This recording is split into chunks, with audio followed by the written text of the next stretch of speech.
It's official. DLFM 106.9. Yamamo akwaba Africa siabono enchiremu ankasa eni. Masebadwane ogiramo edema adehia. Wanom ewo Tana Not abato empisuaso Dr. Gideon Boakon ode nsem da tudwa echiremu sem. Eno animu yata ahombambo kwa hodo o mangana mutitiru Ghana Post Service emamode na animu yata.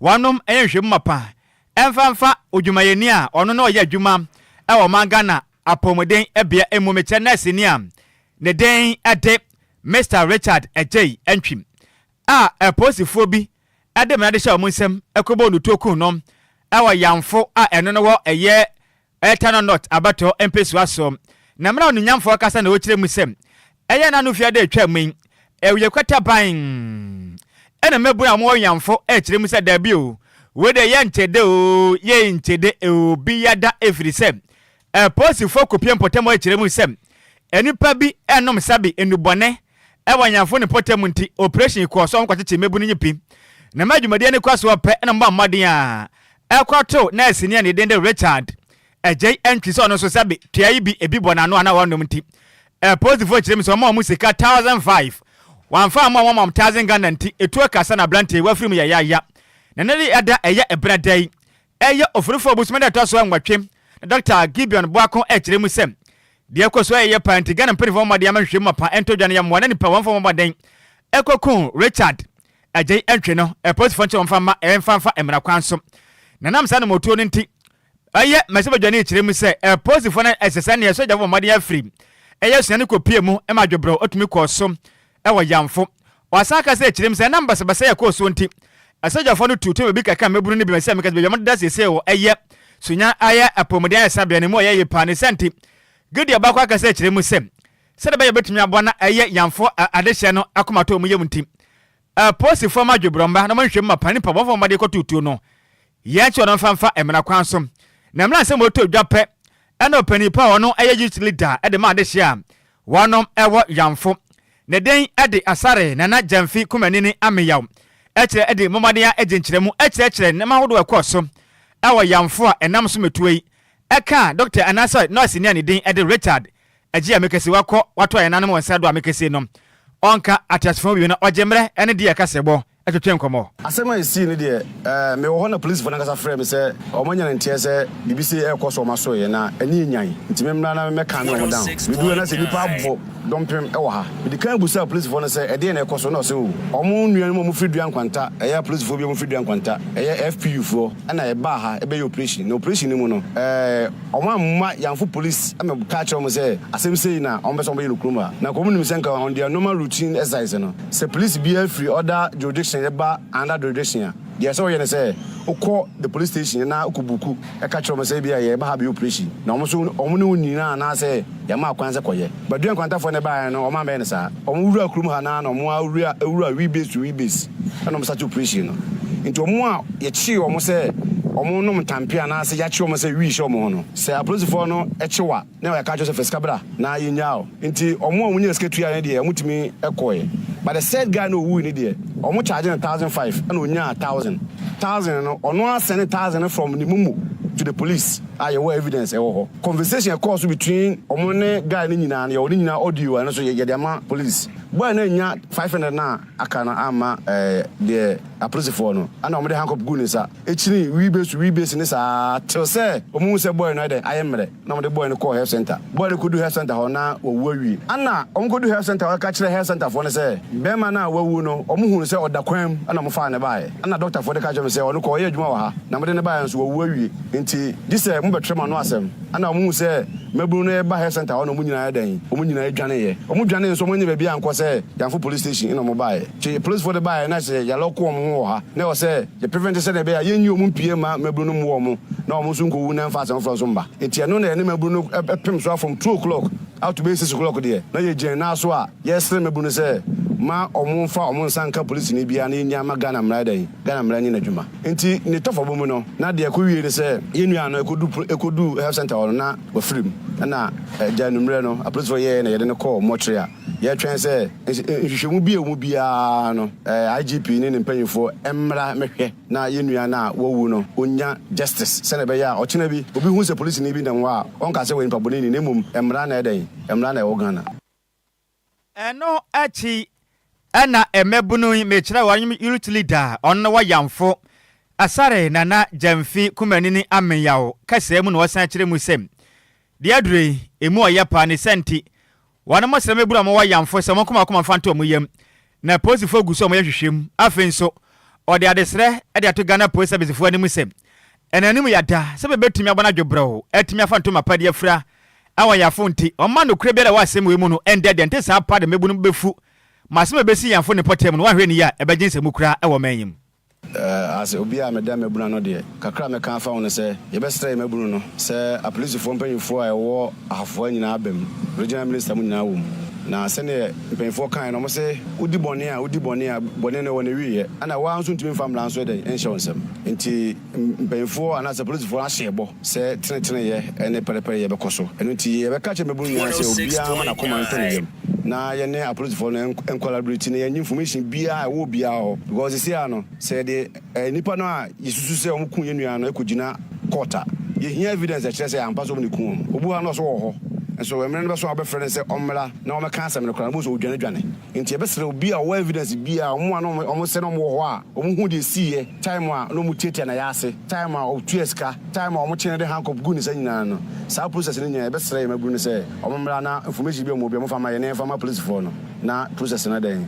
en start enkoso ni a woti ye ayopani pa onom ena oda Yamfo Youth Association ekuro no ano ne den ede Mr. Asare Nana Jamfi kumanini ameyaw ena otise wo kirem se posifo atimi akwakoto de ahye nese so atietia na ayase adenti a ohye abonsam tower ne senti omu nyina 1500 Ghana cedis wama 1000 500 na banti omatiti na ayase abona ekunu ya yaja eno achi nso ena adehye omwo eye Yamfo so ede nsem sei ede todi ye kasebo enim pa abrante police for na anya ade e mu se wo base de na so nya mra se wo china wo so wukunu wo den fa mra kwan so kwam fa sukuna kasa ni je hwa na yeboa ti ya na ahomte na ma yeso mema no ai police station ni sa no ai how na ma de yes sa no nya me ba de nso no kwam fa so mu kunu kasa me me da na me boa amma di yo papa di police for so ho yawo skan kwam mo je mo de ye den ska da bi on ba je mba sa da bi no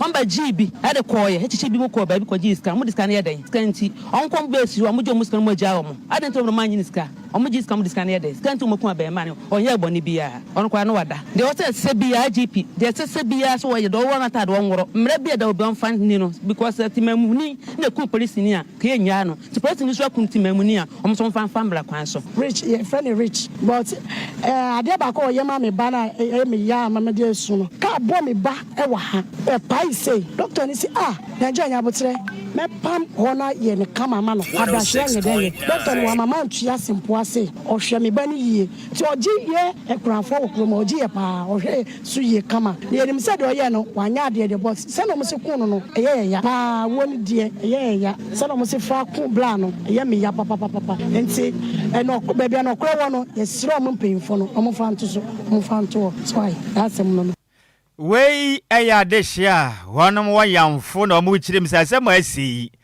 nurse ni a ne den ede Mr. Richard Enquiries ejei wabo papa e wo hono mafa apomuden ho pa ne sabe okwakọ no mabonsam tawanti aposifo ache no atietie na yase se akunide a na wonom di yawo yi pam eno achi nso na hoban moku Ghana Police Service eno so wa Yamfo so ejemre eno sentrafo akase kirim sem adesha mo Yamfo makoma fantum yefito mo maden ahwem mapane nipa biara a ombo moden eku ablante emra no wo mbedi ni sade ese. Our assurance to them is 100% that this case, this incident will be investigated with the, I would say, the alacrity that it deserves. And everybody should rest assured that nobody will be shown. All the culpable people will be dealt with according to the SOP of the police. So they should get assurance from us. My advice to the youth is that they should have faith in the police administration that we shall bring the perpetrators to book no matter what. So they should rest assured. But they shouldn't do anything that is uncalled because that will jeopardize the situation. We don't want no more casualties in this situation again. Ni a wote ye aya posifo a wonom ewa yamfo na wote wonom eni enti awerehosama eno so esi yamfo no aye nsem pese sebe nurse ni omo chirimo okwa konom abonsam tawa wi yi binti no posifo akwachi na sibiram ne saa etietia na yase age ne nkwa e de afiri ne nsem sika yenko yanim Yentu akase bone so na deputy minister Edema Trade and Industry ya Samson Ahi ede abetu just ewo abra eya omode 10% tax ede to Ghana cocoa export so eya President Donald Trump and ede to so no mo chese mo ka ho asem no na chese ye US ambassador Edema Ghana na no ho adri ni ye papa a o chese abra no mo ne ye US ambassador Virginia Palmer edi nhyiamu ana ya tax hu sensem ebetu dwa no mo chese we de entwa ye kra esan se enye US ane produce cocoa inti saa e tax omo de abeto isi de e de how pa ana bebre omanga na esan se oba omanga na mu a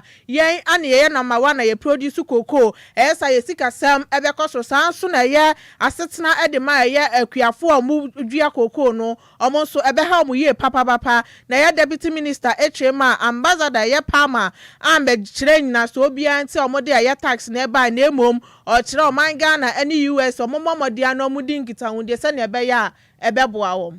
I mean, we ask why, because if you want to impose taxes on to remain competitive, you want to consider, you do that based on the commodities that you have competitive advantage of. US, they don't produce cocoa, but they have slapped the 10% on cocoa. So we sought clarification, and the ambassador too was surprised, and she felt that if you pursue it, commodity like cocoa can be exempted from the 10%. No, she even suggested that we should have a higher platform for discussing this particular matter. She thinks that we should engage at a higher level, but that is bringing in the president and at a top governmental level. And it's because she didn't understand why they will include cocoa while they know that they don't produce cocoa. And so that was stated clearly. And apart from that, we also know that as Africans, we have agreed to fight this collectively. And so on the 14th of this month, after it's organizing a meeting with African trade ministers to look at this situation. Ene ya uti ye Samson Ahi onu na ye deputy minister Edema Trade any industry. Yantu akase bono so le momfa nwuramam. Ewo Madina abato empesuaso. Na meka sei eye Madina job center abon homaden etimi afamebunu makon oha ene aduonum 120 a wonum kwa kwagentete ewo vocational apprenticeship program no emum. Na dwumadi ekoso no eye Madina mensene no aba ekanifo wonum so mkwagentete mechire trainers ene abusua ana afinso abatan ne awofo nya omode kopia dwumadi na ase na ye ni kasem ye pa dwumadi na ase na ye krabehwe pam na mna dwumadi ne ekoso no adesha wonum akwagentete Madina eye job center yi wonum doso ye pa na ntete awdom kwagye ne ebi eye okwa akosua ekwenfa so epamade mechire tailor ni ebizu kwa kosua eye baking kwenya fa toto ne masa pan no cake ne ho ne amaneme ye omukwa kosua ne nyina afinso kwenya fa so eye tire ebi nso ememmen ene ma kwenya mo fa so a mo betima yi tire babare ne nyina mokwa kosua afinso kwenya fa so eye mpaboa shoe making ana afinso makeup enyasim ko beto oba no out na ne chesesi nanim kama part se bia kuaba ne nyam kwa kosua bi ana afinso kwenya fa so hye mowre emayi mawre omukwa akwhye bi dia mayen tenten fefefe saa omukwa akwye bi ho no ma enye asem kuma kura na dwuma de we no eye Madina job center no initiative we mashibadwe no gina mu de ma de hia wonom ho Madina bato mpesua so eye onim nyamfo Francis Xavier Susu ena kofa ba ya o chenze dwuma de betumi aboa mbabuna hodo a wonim nya dwuma nye e Madina ne potamu no eso etumi ate endo akaza ekire mi se we ye kwan do besu ba fa so abo Madina de hia nso enya dwuma pa etimi ahem ne fiti mra onimnyafo Francis Xavier Susu dwumadi we ba ye no akwanka ne ye pa abo ade hye bebere amekese no we ma ya dwuma ye Madina importem ne ma akwanka ye pa edma no so akasa kire mi sem obakoso enefem de abo Madina nso ade hye atuma adwuma etima ye emra wa chembre ene yensem training every sansi kuma twetwe kuma sem no nimnyafo Xavier Susu edeto sentrefo anymore. But if I give you a skill and I give you the tools to be able to fish, then I've empowered you for life. You need to be empowered for life, and that is why we are doing this thing. So every young person should take advantage of the opportunity, take advantage of the Jumera, take advantage of the National Vocational Apprenticeship Program, take advantage of the Madina Job Center, so that you can empower yourself. That is the only way that you can get out. If you are a young person in Madina, this is the time for you to take advantage of the opportunity so you can empower yourself in the next 4 years. Any awoti ye ayamashebe dwane oginamo edema de hia wonom wo Madina onimnyamfo Francis Xavier Susu nene ana woti ye eno achi ana Chief Executive Officer edema Madina Job Center nom ayamesays presra na akre praja ono so kasaye ena wochire misem dwumade we ya wo moye no nya nyina so motete nipa ama mo nsan dwuma nkone mo san so aboa ema matete mebu no apadwuma de ma wonom da achi bia no nso o metua wo man Ghana chichene kan kono akwani munti ode afuto de mebu nso mo nkwaso amfa akwanya we so na wonom ensu adwuma no mo ba nso mo koye adwuma den na mo na Ghana ekonanim ewo mputo akase akire misem dwumade mo ye mokwaso atete mako ma boa ma mebu ahodo mo Madina no so enya adwuma aye. Friend me, Mrs. Preslana Claire Planche. Madina Job Center, so I see. And Madina Job Center, as we all know, was founded by Honorable Francis Xavier Susu, the MP for Madina. And since its inception on 24 November 2019, the Enyama would have been praying. I know, and I have matriculation of over 120 students under our vocational apprenticeship module. On the fashion design, on the baking, on the makeup and nail artistry, on the barbering, on the shoemaking apprenticeship. The least 1 year, 6 months, 2 years. No more we are. Through the partners that you've seen, NYA, NDIP, YA, you better empower them. And we also the president's Jumara program and a national vocational apprenticeship program. Government be bomb. I'm on which now so. Then on yes, I am the brave because I started away. We started doing this about 4 years ago. It hasn't been easy, but I am the partners say you be young ones they say skill la edama kuma say omo besua nyamia no mo MP wan ka say 100 Ghana koto say na no ba o de omo ahye school mu ama omo abeye ni pachichu so omo so no mu wi am be boa others you know. Yes, we are in a business of impacting youth and we are very passionate about it. If I say that all our trainers constituency ni mo no call every lecture area your partner or boa for us to train. So our trainers on the ground, our madams, our said that and I had the honorable so for this vision. Any awoti ye a Chief Executive Officer Edema Madina Job Center no ne den edeme says presra na akre branch and awoti ne ken ne kwakra mo no and a Chief Executive Officer Edema National Youth Authority NYA Mr. Osman Ayarga Ade abasobo kese ede amonim nyamfo Francis Xavier Susu no ye Madina masebadwane chirim se ne ma watu beboa pa mebu no atimanya dwuma ayem wasa ka se chirim se mebu no maden ase dwumade we no o mane bekọ ho ye pa no hwe ani mu sem se mebu no bepo mo ho awie no o besan so nyene padodo o beboro be ye ha due no asa koso adwumade we na mom so wasa ka se chirim se masebadwafa hodo nyina nsua anamapa Honorable Francis Obia esesu etue na betumi abo mebu no so atimanya dwuma pa aje ewo man Ghana mu. Yes, nipa ya dia o say na chance na betimi reduce youth unemployment.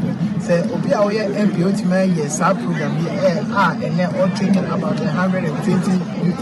Yes, because say yen calculate say almost every MP crap say obe training 120 youth on one constituency. I'm sure we'll be heading to over 20,000 youth who will be finding jobs. It's where there a very beautiful course. I would want to use more opportunity and opportunity say the fair other MP say idea Honorable Francis Xavier Susu no monche na mon copy na ebe boy yeah, if you tell me that my youth are on say when you opportunity say we say men judge man here na him say as a wo school sa na him so ye dey men ka say wo e na me ba which na me train ba kile me ba and let's me ba because one would try opportunity say we say we block your opportunity men says our opportunity. Any awoti ye chief executive officer at the National Youth Authority ne den at the Mr.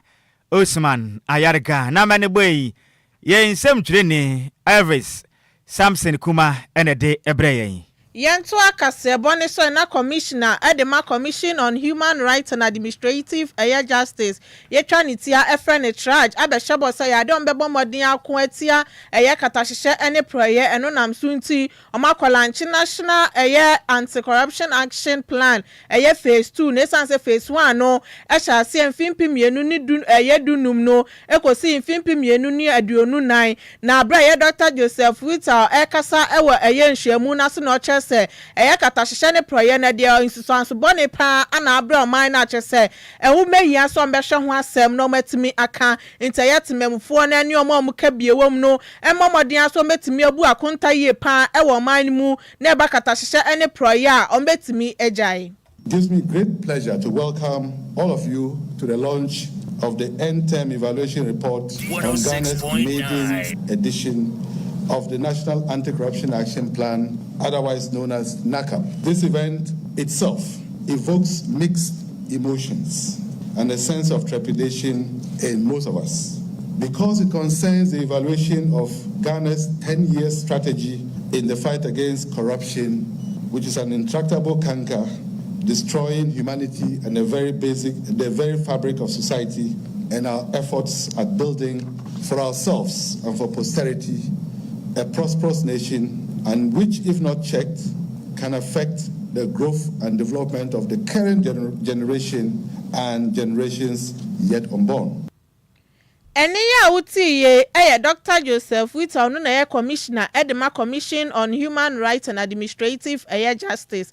Na echi na Deputy Chief of Staff Nana Oye Bampoi Ado enso ede nsem tu dwa na o kire se ade akatahihye ne proye no egu oman Ghana ho finye papa eba social justice economic growth ne kabina min kabiamamuo na ese no. This plan was carefully crafted to address our historical challenges associated with our anti-corruption fight from independence in 1957 until 2015. It was also to align our efforts with international instruments such as the United Nations Convention Against Corruption, the African Union Convention on Prevention and Combating of Corruption, and the Enquires Protocol on the fight against corruption. We adopted a three-pronged approach: prevention, education, and deterrence. The plan had four strategic objectives. 1, building public capacity to condemn and fight corruption and make corruption a high-risk, low-gain public, private, and not-for-profit sectors. 3, engaging individuals, the media, and civil society organizations in reporting and combating corruption. 4, conducting effective investigations and prosecution of corrupt conduct.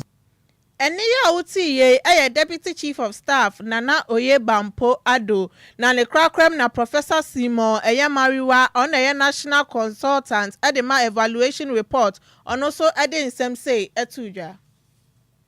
Based on this objective and what we sought to do, this theory of change was developed, looking at the strategic objective, the activities, the NACAP objective itself, the intermediate outcome of NACAP as a document, and the strategic outcome of the document based on that. So we developed this theory of change to guide the evaluation exercise. Eni ya uti ye Professor Simon Mariwa na National Consultant Edema Evaluation Report. We are ne jina we so adaye ho akwaje na bofo nkrato ye ba kase bo no ye be kenka de aka nyina ede asomo.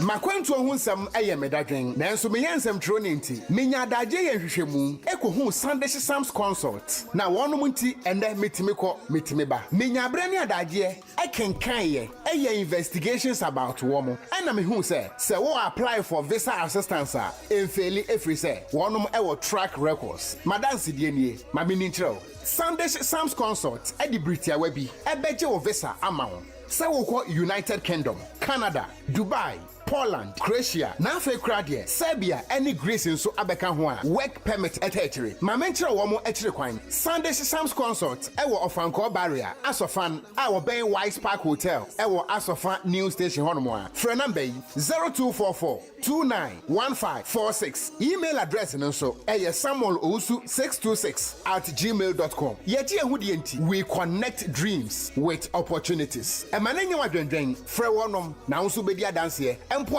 media. Yama mo akwaba afia kenka madwenkyere ne bie na yemfa nso mo wei efri piaga na wokire mi se oman mu pa na cocaine edi ahurusiesie enti containers ahodo ayira no kisi agya ben ede na wo yafa ho wada na yate wei so efri odoi tama na wokire mi se MPP together we will come back to power 2028 regards to Commander Prince of Ben Greater Accra Regional MPP organizer mate we so now the odibia a platform no so hu ye wate Richard ahwese enchia kase nkoma inhraba kodwosa me bi na adwaje sika pose kase bo no emu oda pasa no manama na ndam DJ Ghana man fidie ne som ewo great station na ye DLFM nice kase bo na ho na Ghana fo nyina etie edifre o se enchia kase enko enfama DLFM workers no NFT fo ni nyam wi ase nyina ye da se pam Kofi Parliament no kire mi se inhraba kodwosa me bi o se ene matade no efe party sa no manam ne nani age matade ne ho yipa na nase akese enkoma DLFM adwumakuni odi free eye agwena bobi kuma apa yenso ya dase Ghana ne ye ba wo nchen sofa na min sofa asema da ho no senetema wontumi chen ne nyina ne se posifu a won mo ayamfo ne mpatam de anyankwanta akoto de ahye na asini a ono eye adwuma ewo mpatam ho ne mo so abu na kuno wa mo kire mi sem wakwa no mesabi abonsam tower ewo mpotem ho ntia monte ase ontua 1500 a watua 1000 cedis 500 na mtumatiatia na yase kunom emebu no modom frefo kire mu se nanim yada sempanifo ama no kura na dia de be sikrum ha no enya sem kuma asem se Ghana ne uso mu sen wo ba 30 seconds na onua nwuram 0534050199 and 0593406565 hello majo senior man ye me dodoa. Bra Kwame. Yes. Me yentio. Yo, me dasi. Onim. Me pese me ka kire Ghana police fo no. Se mo nyime wudi a. An Robert fo no. Okay. Amo titro mo nyina fi Ghana. Why? Me dasi. Me dasi. Ya me nsha bebre. Hello Majo. Ofa Majo. Hey, me juso Kofi ma Ashimon Diamond City opening na she ye de. Ya me adom ade me won fa sefo na san ye ni o yenti o 30 seconds me tipa omu awo wi okay wan mu pa na enom pa ene de imegunu ni fo wan no ene de minimu aje wa for ebi mu no let for ebi mu no enti wa ko to so ni anom a onu me police station ya se wo ze me bi mu be ka se we come police the most corrupt institutions in Ghana no Ghana police immigration and then judicial Obia then also onye no enye station na also fa ne ko no kwasem promo ade ten evejo yo odinga minyejo me da se bebre Kofi ma hello majo nana kwanso we kwanso senior nana kwanso me fa fam na ba ye kasama yenko eske dodoa eske me yenti animre we de yes IGP ofo andare nye dwuma se asem we ebi ko si wo nkwaransa na we hu yante ho asem ebi si wo we junction the same thing and so police ni be si trotro driver ewi eche ho asem bi am and we dey sra GP on fa ni nancy fom na nye den no kwanda baby eda na nye sa baby edu na nye e se ni para fom afa ne ko police station ni entwe no asem na se bele ma ne na yale ma ne no e hu nya sa obekunu yo ya da se bebre hello majo Senior, Odin baby akasa free. Oh, also Lumba, but they say what dance my. Oh, me am a from dance my senior. May tell me. Oh, offer. You say the idea cry, the Ecosia. Please, so I'm going to buy so. No, Miss. Huh? I don't like cry, you offer. Of Angela, there be a media. Me the Lumba, you dream a whole minute in Yagro. No, Memphis Yagron. So, Memphis Yagro, Crow in a woman, sir. We knew be. Let's say once and so who now could answer ma. What's the other crab can so? Mobro for years no mudio. Who's can never no making anything. No question. I've been to us why. Medasi be of hello, Majo. Yes, senior, we didn't be a casafree. Champion, our home, no, yet 2 cow chiri, my phone and mewa no cacresro. Oh, went to men, so hello, Majo. It's a back, could you some be? Dixon, Bada, Droba, at Medo Crosinia, may until 30 seconds. I see baby, I do they do need. Damn up, Nanko backgrounds, no more than this in Pudi. Milano, Obia, Nanka, I up for this yard. Not really of Tukumanka Sanga. What is you were better watch on as a pet, what's when you want to be where you are such a Senior, the best pen of 1 for Nancy. Okay, Sanya Manef was so dodo. Mini, you could type in the Bayan Sim degree, please for a very young. Edding. Yaminka. Medasi Bebre, Droba. Hello, my joy, my last caller. Praise. Hallelujah, senior, we dang any baby a casafree. Said Sakumono. Oh, senior said, Jim, what was it for 9 you, ain't you? Oh, Ghana for the police want you in deep power. I'm more now. One June, where I say Maya Juma. Better. I see a more, yes, more your own by Namu, Bekum Queen, and then they say, Enquires. Enquiries. That's it. He didn't want the one you burning to want your own. You. Medasi Bebre, Brasset, Sakumono. Yaba flat, afraid for the Mugusua friend, and so yet to be fat, and I'm your town, it won't find your palm. Cassiaboni Bunu come say, Pon, a musa move for no. Eye maze mebel entwene se mu edema yen kofita de ekopie mo e wo Facebook no so akenka fonso ye yemie no edi ameje so eye takwade kodwekrom twebe wode se konkron be ma 10 gram enwie ne ahofa adwam amehwese asentamum enhyiraba kwadwo samibe mene ajoa eje sikapa yes aso ama package ti abetena so obey sports ena eto aso ene kan channel so say de tie bia no Madrid for ne Arsenal One be woo, said the TV, I said about Cocotanasi, and about Cotrasi. My money now, and it's ya, Adeshe.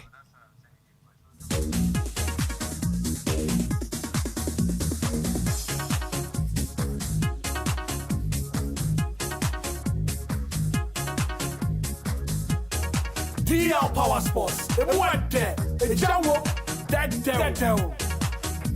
DL Power Sports, the one there, the Jawo. That devil. DL Power Sports. The one there. The Jawo. That devil.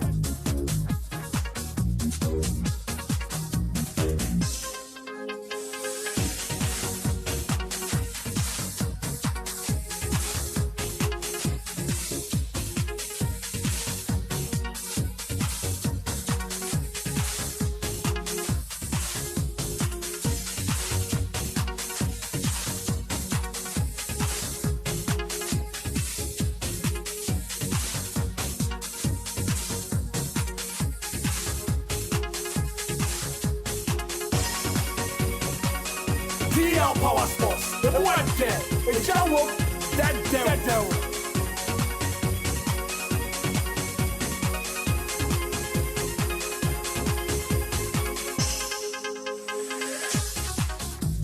DL Power Sports, the one there, the Jawo, that devil.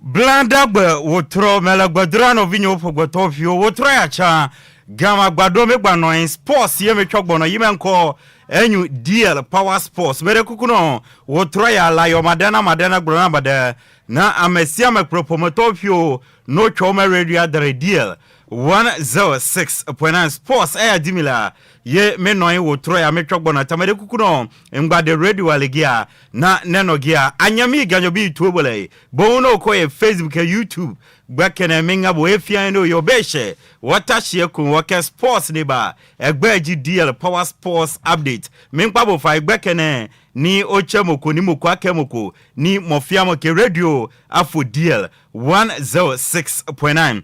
Good evening to our cherished listeners and viewers watching us live on Facebook and YouTube.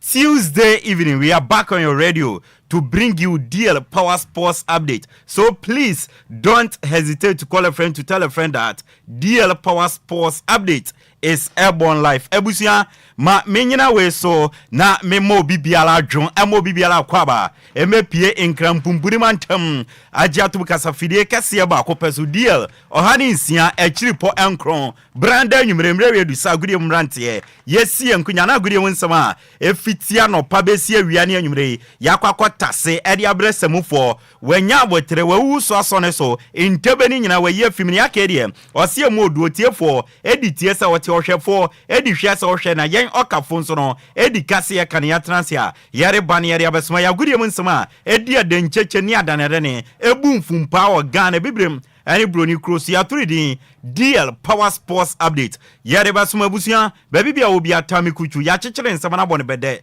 ye be sanimu edi agufam edi ama enanmre kame wona memfasida kese emfama Lumba ensupa yensu abadwama nso a emu ode emu ya kroji emuti Food and Drugs Authority ayen hwehwemu dia fam fidie mu agya tum sende obepie mu Ghana ensu aye da Obia no no eno ani Lumba nsupante abusia ba bibia wa nanadwe utie mi ensu abenom de eno ani Lumba nsupa okonom yaronfo de bi na efa oyem dia wala ensu aba Obia no no aye Lumba nsupante abusia Obia nji Lumba nsupane bi na ombobo na Lumba nsupane mu amwo dansoman ene ne mpatema tadwe matedende Madam Abanya meche na kache mubenyavi obehunu wa P2 lane oben Lumba Sport no momfrem Madam Abanya meche ewo 0557 349 401 eno dansuma ne mpatem for mo amwo fanko ne mpatem so no mubenya bi Mama Vic akache mubenya Mama Vic 0500 680 783 eno so mo amwo fanko ne mpatem na Lumba nsupano both sachet water and a bottle water no pebi ato a DLFM ya kache won kran agbogba janshi ne Wisconsin International University no na edi animhwe bora yen reception oba beto abai wa tuntum kama na won fefefe kache nse ope Lumba nsupani bi ato obeli di no wanya bi ato ba bibia obia open duduo mu de adi udwuma bia both the sachet and the bottle no fre Lumba nsupampen for na open duduo mu de begu hyemu abeyi di ama number obenya Lumba nsupampen for so no 0355 0 no abo 5 miensa 274757 0555 0 no abo 5 miensa account na fe wabo 274757 ana 0577 4753 43 0577 475343 Lumba nsupa insu abadwama nsu emu ode a Obia gya tumu na nanwumre omota ekire di dwumadi ne eba from afar mini akwame afum aka me omede nsam no ede eba besomo enti aseda akwame afum dia sanso na champion kofitela Facebook and YouTube DLFM 106.9 ode yan atwo mi amede nsam no eba na di amege so no ayensu ano de share apakan GH the blessed kiyantie we ba yebesi family to jade nsam na somo enanwumre Apakan GH wode nyansa de wadiawo wo interview wo kasai wa hobrase wo radio mu kire se wo yo pabe ne wo radio mampa enti kaja group Ya keje guvernor and nyumre ya de nsamno e de asomo de anhyase emfanfi Ghana men's under 20 national team nakache ya from the black satellite of Ghana enchebia omo kopiem under 20 AFCON na omo akokonko de yatwe so betumi e de kruwa no aba be piem ewo eye krodua mu a na training coach a other team na no eye coach a friend Desmond of Black Stars assistant coach and then the final 20 man squad or the abetu dwa on be start campaign kraya na omeremo AFCON ase akohwe se on betuma gikruwa no e de abana mranti a ene coach a friend Desmond of Fato Nsadia from no say na te Yakubu Said Gideon Esiakom Enquida Costa Maswell Azafokwe Okanubi Obin Desmond Morris Fuseni Chivano Benjamin Emmanuel McAfee Kevin Ahiabre, Banaf Abdo, Dennis Apia, Ishmael Ado, Hayford Boyne, Isaac J, Michael Ame, Kevin Nkrumah, Edwin Asante, Hayford Jiman, George Ayatei, and Aziz Misbah Way, any 20-man squad. Coach a friend Desmond of Fatun Sass on best start campaign. Now under 24 Mwabomo, now Omuremo, under 20 AFCON Asia, Yabo Eonkomo, Ede Achro, and Emre, now if Ghana men's under 20 team Nakacha, Yamfi and Inche, Ghana men's under 16 team no, Omo Akache, na Menoka say coach Okita team no, ni Odante Lamte, now almost so best start camp, Grow Lamb Soccer Academy. Now best start Wednesday, April 9th, 2025. Now Oma Campi Enchebia, Omo called Guadeloupe under 16 invitational tournament. Guadeloupe under 16 invitational tournament. Now Amaya Omo Kowasa invitational tournament no. Ghana, Mexico, France, Brazil, Ivory Coast, and Togo, and a Kwakobosa Kensi no. Na Emrante Makmako Edionum 25 ni Odantelante Atunsa from the Senomete, Mohamed Abbas, Aye Agrabre Malis Mensam, Prince Amwakon, John Ansam, Mines Aye Brikwao, and a Mark Abuaje, Gebo Doninam, Isaac Abdo Majid. And our friends Ubenya Blantia, Yafene Dennis Frimpong, Bilal Ajevi, Hamza Idrisu, Joseph Nabi, Ernest Ofori, Benjamin Hansen, Eric Edujemfi, Benedict Osei, Benjamin Baye Johnson, Kweku Ricky, Michael Awuli, John Anain Steven Na, Desmond Nolete, Abdul Razak Akobira, and our friends Ibrahim Mustafa, Wisdom Eye Intaki, and our friends Adongo Newton, Wenem Ranta Bakobako, Edionum 25 for coach, Yafe ni Odal Telam Tatunsa, Edia from Sombestate, Camping Ochina, Ewo Grolam Soccer Academy, na Omonkobo Guadeloupe under 16 invitational tournament na, Yabo Eonkomo, Edia Chona Ghana Football Association, announce say ne no me bie kwan to wo coach open license no coaching course no enche bia be hyeso ewo Ghana na Confederation of African Football Ajatum says CAF license coaching course no enko so ewo Ghana anti coach bia otie me open CAF license no boboni ana reach out to GFA na who process obetumi e dia ye CAF license coaching course na yabo ehonkomo e dia cho na Mr. Benunu Mensam Ghana Olympic Committee president na onim se ori abetudwa se on running for Ghana Olympic Committee ni biem na Mr. Benunu Mensam na yene ni din komo na yebisa se Mr. Benunu Mensam emra oye wadwe se onko GOC presidency ni biem no enkrofo a oni omo ye adwuma ne ade na omo fa ne sen na o se onipa dodo na disagree with the decision se onko biem na enkrofo dodo na no na omo expect se adwuma no betuma to aso na wabo na momo no ono ne na busi omo dwene hu se baby edu no e so de adwuma ne sie na ofoforo beto aso. Did you also have some who disagreed with your stepping away? So many of them. Okay. So many of them. More, maybe about 3 times or 4 times more than those who really agreed with me. So why did you then decide? I understand. But now, see, the bottom line is yourself. It's me and my immediate family. What I want for myself. And then there were so many people who wanted me to stay on.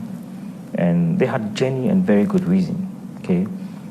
It's a journey that will not finish. One of the things I had, per our constitution, you can go a 3rd term and that will be the final one. Okay, that makes sense. I mean, okay, there were others who said, okay, like you're a leader and you're living at as Mr. Benunu Mensa, Ghana Olympic Committee President, and our audio to just embroider and agency on Kobiumno, and Crawford do na your margin so money in your dress and say Jumano, now almost so bet matwaso, now I nemono, or Jane on any busion say Ebrenadu, say or did you made any better now wako. Now ye be some Mr. Benunu Mensa say, Nea why say onko Ghana Olympic Committee President Nibiumno. And then our person we afterwards. And I say your person ye same or person ye father figure.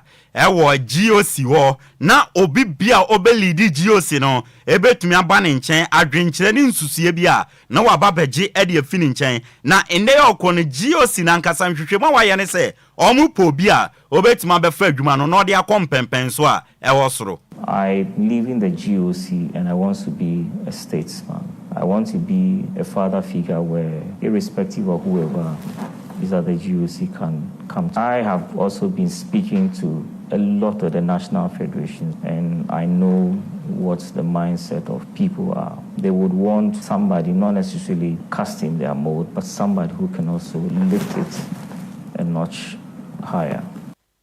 Mr. Benunu Mensa, Ghana Olympic Committee President, and Chebia, Nijubedi Eberry, or Sion Twasubium, and a wedding coma Yadawonsam, a de Asomono, Yanko Pium, our Ghana Men's under 15 national team Nakache, Coach at the moment, Mr. Yao Precon, now only send Anciano Murem, our Israel, Mondialito Invitational Tournament, Omako, Aquajidi Abagana, now my touch down with ya, our Ghana, Yao Precon Airport, no, Yanini Didim Como, and a Yebisanse tournament in a Cramokogenon, not at the same, and I say Mromko Wini Mondialito Invitational Tournament, no, na and not from Crescents and not trip, no, a very hectic, Omoko do on a boy snibbre brebre, a binomo Yaman Koyesans, or first timer, or Mutukwen, no one any technical team, no, almost psyche him, Lantan Catchum say, hey, Mongadamo, Nyankobo tournament, no, Nyan Pampa, almost psyche boys in a Yajuma, and Omakoji tournament, no, Eddie Abbey. The trip was a bit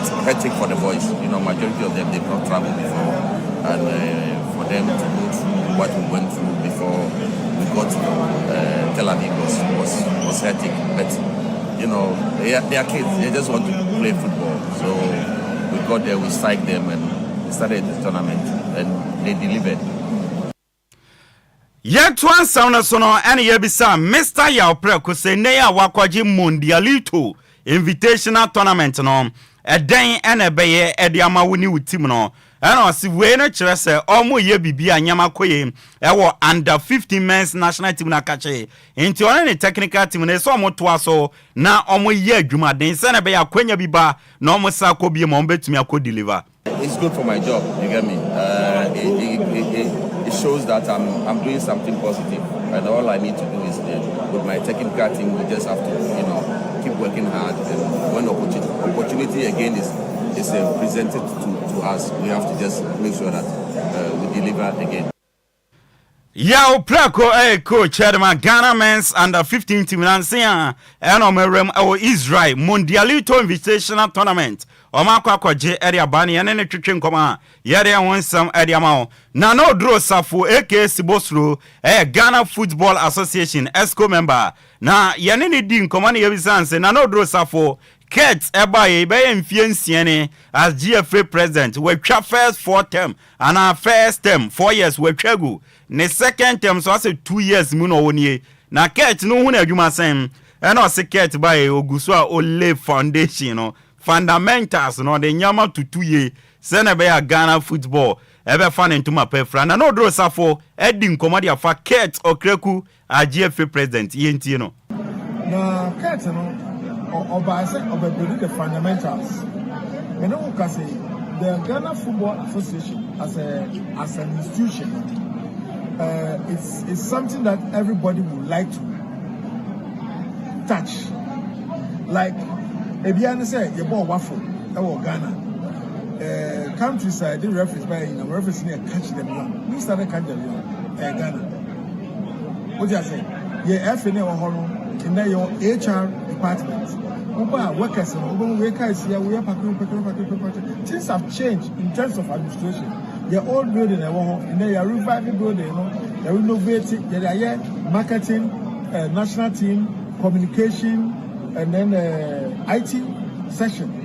So we have 2 sessions all together. You know, because the Yakobo Ligatanga, Akoye Tenka Center, you know, because Nanodro suffocate administration or a Juma wire no boom come ediche na Nanodro suffocate and some so not to just a cat by problem back when you say Black Stars and performing a moment Ghana for Munina Mon Fransha Mutim Seket and Wamba and Farmer Black Stars and Quen yen league and so Yamankoye na dia bakwa affect Ghana Premier League no economy no and affect yen league na enyamankoye say we mu na di en football na animu dia no wonder say en football na ye ni aye. To be frank with you, we all had problems. Ghanaians had problems with the national teams, especially the Black Stars. The performance dwindling until the BLBS was doing attempt. But Ketokreku is not there only for the Black Stars. It's there for Ghana football. Unfortunately, the league is also suffer. Our league is suffering because of the economy. Companies are not prepared to put money to leverage for advertisements in football. Mujai bet, chacha, match fixing, referees are more show mama, model resort show mubotum. Ejai sa nyama born in sebe nyama fona moyena. Companies ebe sponsor league no. Say economy ni mkoye, but awards e okrodi omunya sponsors. Musical concert ni ade omunya sponsors. Say economy na mune ye wa mkoye. And so other radio station and TV stations enya sponsors mo sponsor mo programs. Enti mujai betting ene nyama fon amoye wo yen league ni ma. Mubenya sponsors enye economy ene mamunya sponsors. Nana no dro safo to anen samso no ene ye bisa se GFS ko dan kasa mo adwuma na etisen ene o se adwuma na e den pa na emom no omunya hwe mfamfim omo akora na omo se omo credit esa de ye zoom meeting ade na omo take decision me no omo de ba monte a na Ghana for so asa di o matam de account nti o se GFS ko adwuma na nda fam omo nsanso nya hwe mfamfrim very in the sense say you have to take certain decisions, and when you take those decisions and you come to communicate the decision to the public, you are insulted. Now, Nanka anti-say, but GFA, election, 2019 election, and a reference say election. Until after that, when they became this and the media, in the media, your nipa I say opportunity. And others know where they belong. Now, whether good or bad, they will speak against you. They will speak against you.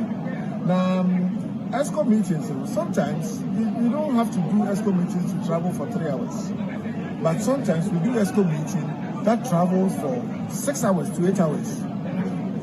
6 hours or 8 hours. ESCO meeting. What I said. Sometimes we do it on Zoom.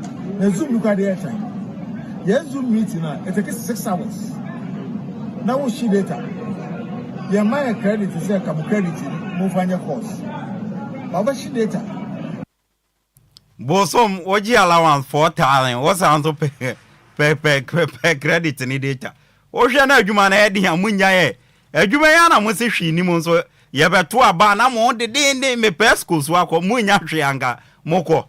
Scabebrebe FIFA ni adia ba se mwana muchedi wo enti no onim se escabe anima na no drosa for no resign na wakotena fie na omo ahwe ni mo be no no ma be but mo bo amunya bibi film enti na mo esco ni so munya hwe a enka mo mpepre a mo kon tintin enko esco ni so na no drosa for sibosro GFS co member and watenenka coach aye friend no Kasim Mengo Okanse coach the Nations FC or say Ghana Premier League na ebo no mo e wosoro nyina Obia betumi age league no entu ntumi write Obia off including Omo Nations FC league no on betumi age na matches na aka no omo taking match after match na omo hwe say league no on betumi age ana. All the teams at the top there are aiming for the ultimate. We are also aiming for the ultimate. That's why we play in the league. We are not playing for playing sake. We are preparing for the rest of the matches. We take match after the other. So one after the other. So we are preparing for the rest of them. Now we have about 9 matches to go. So we are preparing for the rest of the game. Take match one after the other. So we are on our preparation. Kase Mengo can say coach at my nation's FC and what